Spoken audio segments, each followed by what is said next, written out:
Well, good morning, everybody, and welcome to this panel session, which is going to explore the future of London and its competitive position. Let me start by inviting the panelists to come up onto the platform. I'm going to invite everybody just to give a very brief introduction to them to explain where they're coming from. Starting with myself, as you know, I write for the Financial Times as a contributing editor and columnist. And my background is as a chartered accountant. I have combined my writing with a variety of other things. I helped found the shareholder activist and corporate governance consultancy PERC, which I chaired for 9 years, and I recently stepped down as chairman of a PLC called Quintain, which is best known for its big urban regeneration schemes in Wembley and Greenwich. My current interest in securities is that I'm a trustee of the Pearson Group Pension Fund, which invests about £2 billion worth of money. So I now turn to Simon. Thank you. My name is Simon Gleeson. I'm a partner at Clifford Chance. I think I was a slug in a previous life because I've come back as a regulatory lawyer, which when I started doing it was a small and rather backward industry. How things change. Chris. Hello, I'm Chris Cummings. I'm Chief Executive of the City UK. The City UK is the organisation set up a little over a year ago to represent financial and professional services here in the UK. We have three objectives: to rehabilitate financial services, to champion the competitiveness of the sector, and then to promote internationally all that is good about UK-based financial and professional services. My background is in the industry. I've been a banker in the days when it was possible to be an honest and good banker. That's my story and I'm sticking to it. And also a management consultant. So I've seen the industry from all sides and given it a bit of an under-the-hood inspection and kicked the tires a few times too. Ruben. My name is Ruben Lee and I'm CEO of Oxford Finance Group, which is a consulting firm which looks at how to run financial markets. I've been doing it for about 20 years, prior to which I was a Don at Oxford University, prior to which I worked for Salomon Brothers, a very honest bank. I have written a whole range of different stuff, most recently a book entitled Running the World's Markets, The Governance of Financial Infrastructure, and I will get maybe 17 cents royalty for each copy sold. Michael. Michael Mainelli. I'm the chairman of Zien. Zien is a think tank based in the City of London, very commercial.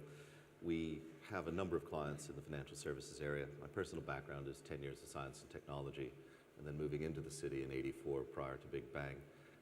And I also sit on the board of an AIM-listed company, on the board of the United Kingdom Accreditation Service, regulating laboratories throughout the nation, and a few other things. Good. Well, thank you to the panel for that. Michael, I'd like to start the discussion with you, if I may, because you really pioneered the index on which we all rely in looking at the competitiveness of financial centres. And could I say to you, I mean, at the moment, your index published back in March was showing that London and New York are still there up at the top at a time when economic power has been shifting radically to Asia. Does it surprise you that the Asians haven't caught up further than they have done? John is referring to the Global Financial Centres Index, and there are free copies, which Herbie has arranged for all of you. The last index was actually published in September, John. Oh, sorry. No, it's okay. It's a 6-monthly index, yep. So yes. Over the course of the index, which began in 2005, actually the Asian centres have caught up tremendously. So Hong Kong is pretty much statistically level pegging with London and New York. So actually over a 5-year period, that's been quite tremendous. And I recall back as recently as 2006 and 7, people saying that clearly Asia would always be subordinate to the West, and that's clearly not the case. In the latest index, what we've seen has been a real hammering amongst the secondary European centres, so Madrid, Paris, etc., sort of understandable. And very oddly, the index is compiled in a way I won't bore the audience with, but we've always been stunned that the Nordics don't do better, and suddenly in this last index, the Nordic countries have surged. They have all the right factors, but they don't seem to have the right marketing. But I'm sure Chris has got some thoughts on how to do that. I wanted to pick up on one thing that you said, and I'm not familiar with the precise methodology of the index, but it does strike me that to think about changes of positions in financial centres over a 6-month horizon seems to me to be too short. Now, I know that you are also very interested in long-run issues, 100-year issues, but it seems to me that financial centres will change positions over decades rather than over 6 months. So in a way, I'm surprised that you put as much emphasis as you do in the relative improvement in the Asian ones. And we know that they will be improving, but over a 6-month horizon, that just seems too too unbelievable, really. Well, tell us a little bit about this methodology. Well, the first thing to address Ruben's point is the Global Financial Centers Index is looking ahead. It's looking at the future attractiveness. And that does change overnight with a regulatory announcement or a large-scale disaster. Right. So we're not looking at where they are positioned today. We're looking at what people in the global financial services industry feel will be their positions in the future. So I think that addresses the timing bit. The way that the index works is that there are really two ways to do a social popularity type index. And one I term the kind of Cosmo sex survey, where you fill the survey in, and and if you get a really good result, you go to your spouse and you say, "Hey, I'm really magnificent in bed." And if it says actually you're really quite terrible at it, you bin it because it's a silly, stupid little survey in a woman's magazine anyway. So you have this sort of tension in these things. And so a lot of the simplistic surveys kind of ask people to rate a center on a scale of 1 to 10. And as you can imagine, you're some sort of lugubrious Swede, and it's okay, and you've just watched your latest murder mystery, and all right, you might just give Stockholm a 2, and you're an Italian, and both your legs have just been broken in a car accident, and you're like, well, it's not such a bad day, I'll give Rome an 8. So how do you actually start to balance those things out? Well, what we've done is to create an index where people rate centers that they know. There's no point in this index if you only know one center, because you clearly don't have a point of comparison. And in fact, you really have to provide us with more than 3 comparisons to get in here. We throw out the home result in a complicated way. We keep it to get some balancing, but your actual home results don't matter. So when people have done things, for example, in China to get 800 people to click and say that a certain city is brilliant, it was thrown out in 2 ways. One, they only clicked on one city, so we had no point of comparison, and 2, it was their home city, so it bounces out in both ways. So there's a lot of that. What we then do is we take a Ruben Lee. Ruben Lee is a well-traveled man. He's been to Hong Kong, he's been to Moscow, he's been to all these places. And we say, that's fantastic, Ruben. You're from London-ish, so we throw out your London results. And we say, great, that's Ruben. How would Ruben statistically have rated all the other centers? And that's actually how the index is constructed. You've just flattened me. No. And what it does is, if you look at the index, and we have the raw results and also the index results, it actually tightens up the ends. It compensates for a lot of transient popularity in places, for example, like Shenzhen, which is obviously up and coming, going places, etc. But when you look at where the factors are headed, Shenzhen has a hill to climb, without question. Chris, can I turn to you? I mean, what worries you about Asia? Which are the financial centres which you feel pose a genuine threat to London? And in which areas of business do you think that the threat is greatest? Well, I know the temptation is always to look at Asia and the names trip off the tongue. And I don't think we should underestimate the allure of Asia.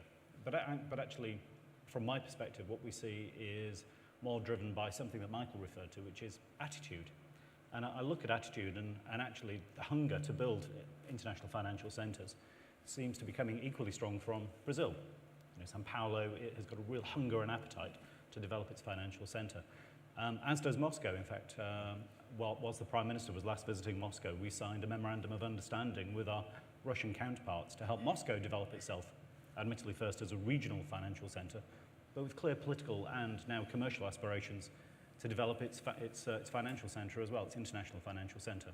And we're on the verge of doing similar things with Istanbul, as well as the more usual Asian suspects. So actually what we're seeing is a worldwide phenomenon, actually, of parts of the world, interesting, emerging, rapidly growing cities, all of whom have got a hunger to build their financial centres.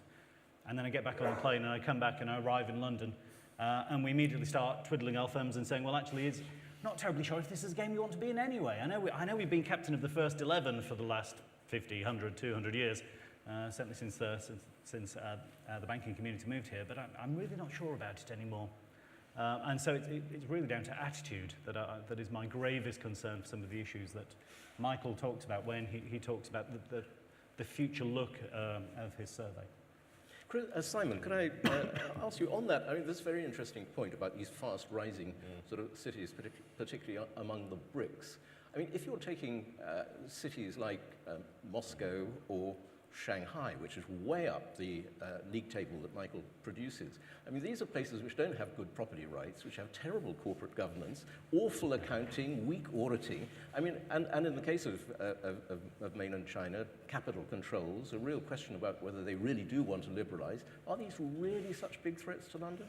Well, the first thing you have to do is distinguish between a national financial centre and an international financial centre. I mean, talk to the finance minister of any emerging nation, and he is desperate to financialise his economy because, you know, you've got to remember, if you talk to the emerging markets and talk about the financial crisis, they will assume you're talking about 98. That was what really hit them, and their perception is the reason they were hit so hard was their economies were not financialised, and that was why they were exposed to the sort of international fluctuations. Now, we spend a lot of time, I spend a lot of time, basically writing financial centre legislation for up-and-coming centres, because they absolutely realise that that lack of property rights, that lack of a viable court system, is holding them back significantly in their primary aim of financialization.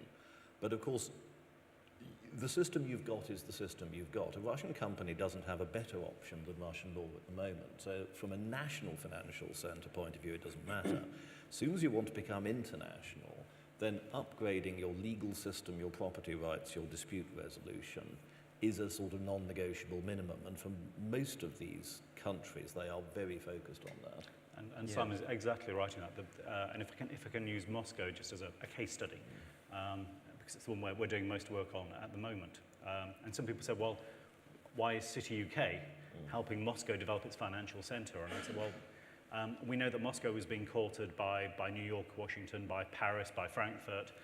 So this is a competitive game, and sometimes I think we lose track of that here in the UK, that we're engaged in a competitive sport. So somebody was going to do it anyway. And actually getting help, the UK being the country to help Moscow, I think is very good. And at a base level, it's a bit like the Klondike Gold Rush. The people who made the money weren't the miners, they were the people selling the picks and shovels to the miners who made the money. So I think there is a direct commercial advantage there for us. But in terms of Moscow in particular, the very first thing that we spoke to the Russians about was the rule of law. Having had a very interesting dinner discussion with somebody from Moscow who explained to me that they did have a very strong rule of law, and if Putin wanted to drop it for a moment or two in order to get something done, that was fine, because he'd just raise it again. So there's a slight difference in understanding of rule of law. But the first work stream that we set up to help Moscow develop as a financial centre was around legal services and alternative dispute resolution. And that work is going terrifically well at the moment, because the Russians fully understand that if they're going to attract companies to conduct business, to invest, to help them do the wherewithal, they're going to need a competitor to the existing Russian law. And certainly that work stream is going great guns at the moment. It's really powering ahead. And it enjoys the political support of both President and Prime Minister, or do I mean Prime Minister and President, and a lot of the political infrastructure as well. So for me, it does come down to establishing the fundamentals, and rule of law is about as fundamental as you can get.